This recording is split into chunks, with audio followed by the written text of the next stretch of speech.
Well, Saturday Night Live is well known as a weekly comedy television show in the United States, but here in Melbourne it's better known as a weekly gathering of car enthusiasts who come together at the BP on East Link, just in Scoresby, just outside the Melbourne metropolitan area. It's been a massive success. People just getting together, cruising around, having a look at their cars, having a bite to eat. It's been an enormous success. I'm sort of talking about it in the past tense because this week, in a shock move, the Knox police decided that they were going to close the event down. To find out more about it, Lou from Saturday Night Live is with us. And Lou, where did you find out about this? We found out about it after they posted on their social media page. Our Facebook page was inundated with questions and messages and personal messages through the various social media, and we were contacted a number of our own members to go and find out what was going on, and there wasn't too much. And then the local paper got involved, the Knox leader. They contacted us as well. Then we made some further inquiries and also spoke with the landowner, the holder of the BP Eastlink. And they said that they had been contacted by the police. They had meetings with the Victoria Police, Eastlink and Vic Roads, and they all decided that it was no longer safe to have an event there, and we were never notified officially. So, as you say, you had plenty of the stakeholders involved, the landowners, but you're the people who are running the thing. Now, just to make it clear so everybody is aware, this wasn't like a thing that you were charging money for and all that. No. How did it all start? Tell us a bit of the history of the event. It started just over 3 years ago with 4 or 5 blokes getting together on a Saturday afternoon over a coffee and saying they've got nothing better to do. They don't watch the footy, they don't watch the cricket. And this was basically in the winter time, and they said it'd be a good idea to go hook up every Saturday. And it just grew from there. A Facebook page was started just to go and record what was going on, and it grew from there. And it drew so many different cars, genre, the JDM people, the muscle car, American muscle cars, Aussie muscle cars, classics, vintage. And then the exotics were rolling up, things like Ferrari Californias, Lamborghini Gallardos. It was just an absolute cornucopia of cars and different people from all walks of life.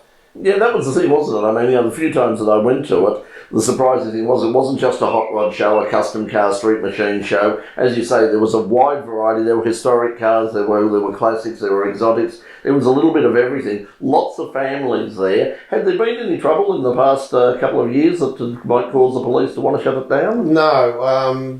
It used to be on the other side on Eastlink, and that was part of it. The site was bought from the people that own the industrial estate, and they weren't terribly happy with having all these cars parked in their, in front of their buildings and stuff like that. So they were starting to put pressure on on BP and on the people that were running the site, and there was an event that was held by some other club or something earlier in the week on a Friday night, and they were leaving some rubber graffiti on the road. And the owners of the estate cracked it, and they said no more events. So after many hours of negotiations with BP and the people that run both sides, it was decided that to move across to where we had been for the last 2 years. And we had the support of the police. The police used to go and drop in from Knox, and it was great talking to the young constables. They were in awe of some of the cars that were there. There was a 68 Torino Cobra Jet, 428 R code, 4-speed, and they said, what was this? And I got talking to them, and they said, can we bring the boss down? The boss came down, and he said, how long has this been going for? I said, at that stage it was 2 years.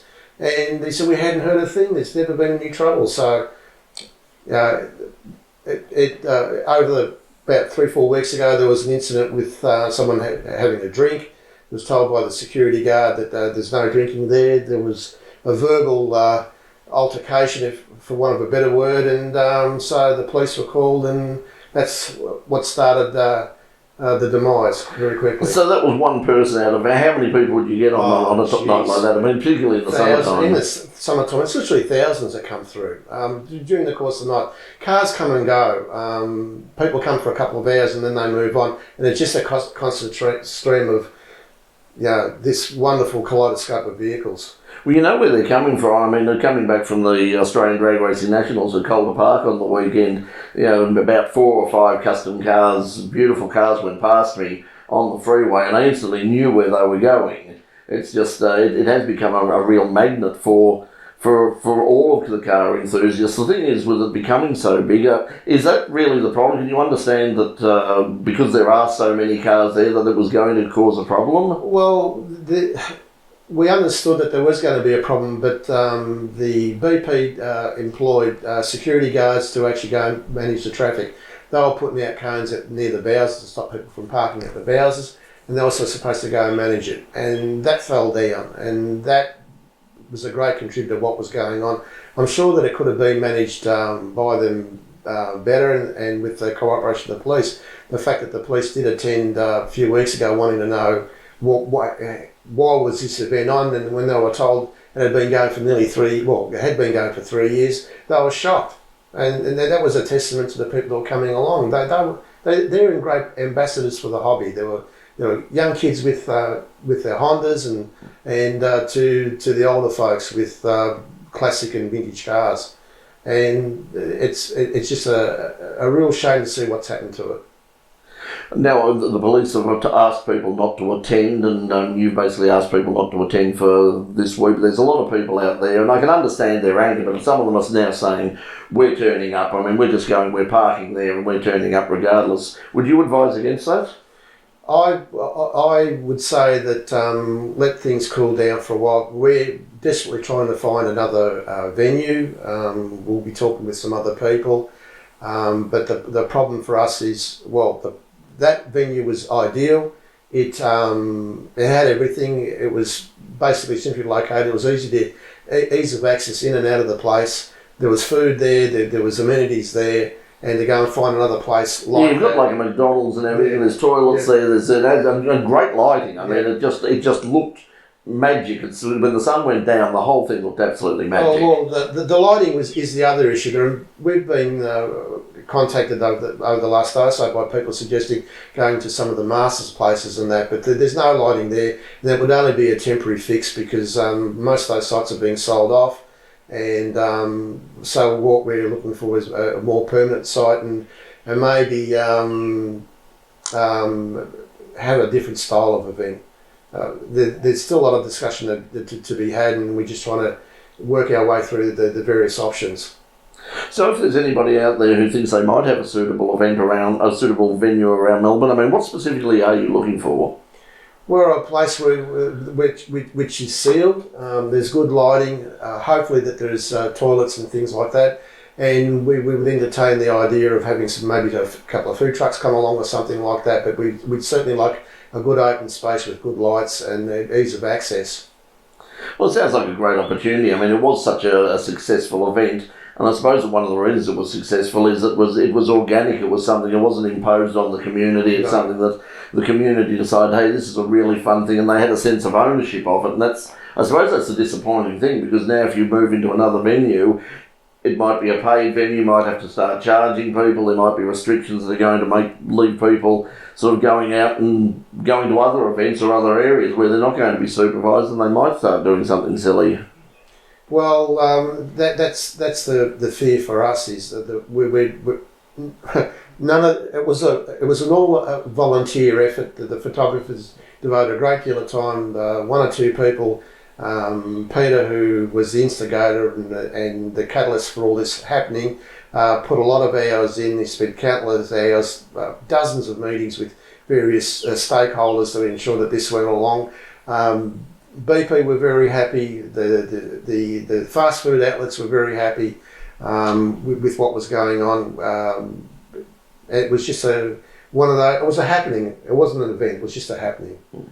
Well, if people want to find out more about what's happening in the future, you have a Facebook page. Yes. Where do people go? Yeah, drop us a line or a message to the Saturday Night Live Facebook page.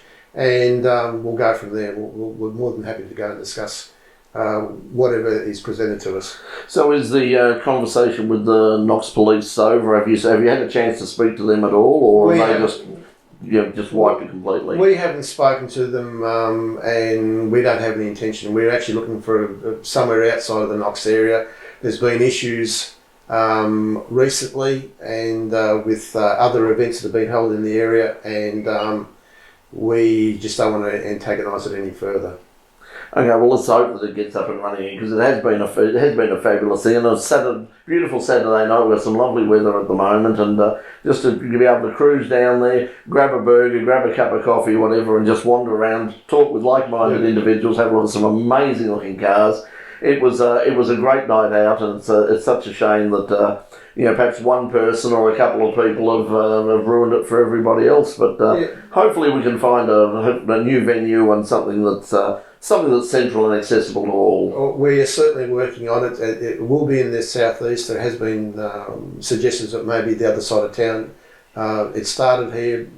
I think that this side of town is the capital as far as the cars are concerned, and we'll do our best to try and find another venue and get it back up and running again. And Dandenong is Australia's Detroit. It's Motor City. Absolutely, yes, absolutely. Lou, best of luck with it, and for now, thanks for coming along. Thanks for joining us. Thanks very much, Brett.